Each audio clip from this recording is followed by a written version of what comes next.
Alrighty, let's try starting with chapter 31. Hopefully this one will record. I just tried to make a recording, it wouldn't stick. So we'll kick this off hoping it'll work. We're going to talk about Faraday's law, which talks about the magnitude of the EMF. Keep in mind, EMF stands for electromotive force. It's basically the same thing as a voltage, potential difference. It basically something that's going to drive current.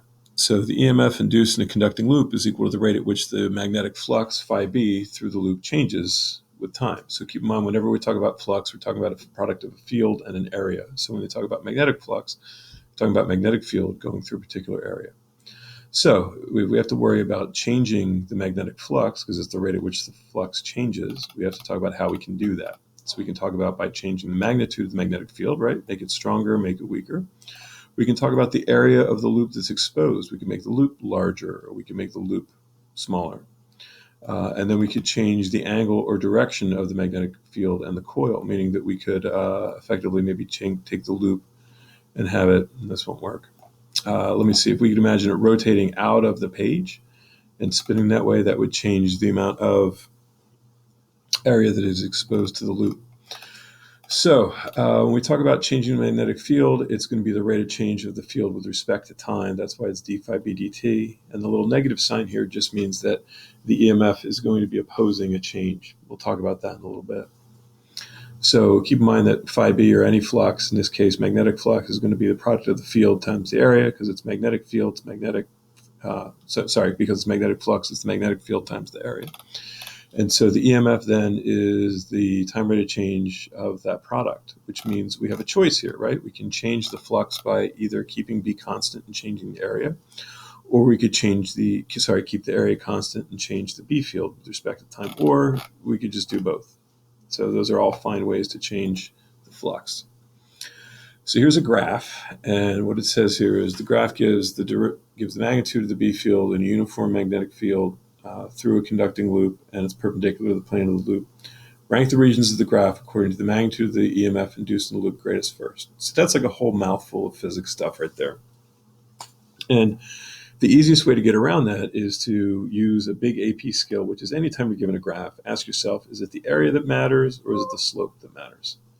So if we're talking about the area, then we'd be looking at the B field times the time. So B field times time, that's not much use to us.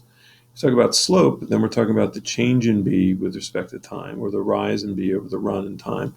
And that's a lot like d phi dt, so d phi b dt. So that's really what we're looking at here, because it's a change in magnetic field with respect to time. So really what that means then is that if you have a good understanding of being able to use either the area or the slope, and understanding that the slope is what you want in this particular case, really what it says here is instead of rank the 5 regions of the graph according to the magnitude of the EMF induced in the loop greatest first, really it changes the question for you to just say, look, man, which section of the graph is the steepest, right? Which has the steepest slope? In which case your answer is B, D and E have the same, and A and C are both at 0. And there we go.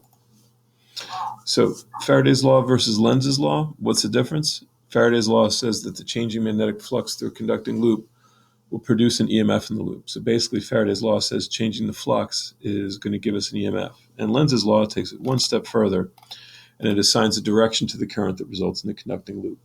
And an induced current has a direction such that the magnetic field due to that current opposes the change in the magnetic flux that induces the current in the first place. So basically the induced current tries to maintain the flux that was there prior to the change, which produced the current. It's the closest thing we have to like inertia in electricity. So if we look at an action shot of Lenz's law, if we look here would be a wire. And I'm kind of bummed they don't show the magnetic field from a magnet, not a wire, but a magnet. So they're showing the magnetic field. They have a magnet coming here. They should be showing the magnetic field of the magnet with the north would be pointing in this direction. And by moving this way, that's producing a magnetic field that is directed into or to the left through this loop. The result of this is that you should have an induced current that is going to oppose that change. And you would figure that out by almost doing the opposite of the red hand rule from the Biot-Savart law. In other words, if we need a magnetic field to go back in to oppose that change, we'd have to grab with our right hand to curl inward, and then our thumb would point in this direction for the current.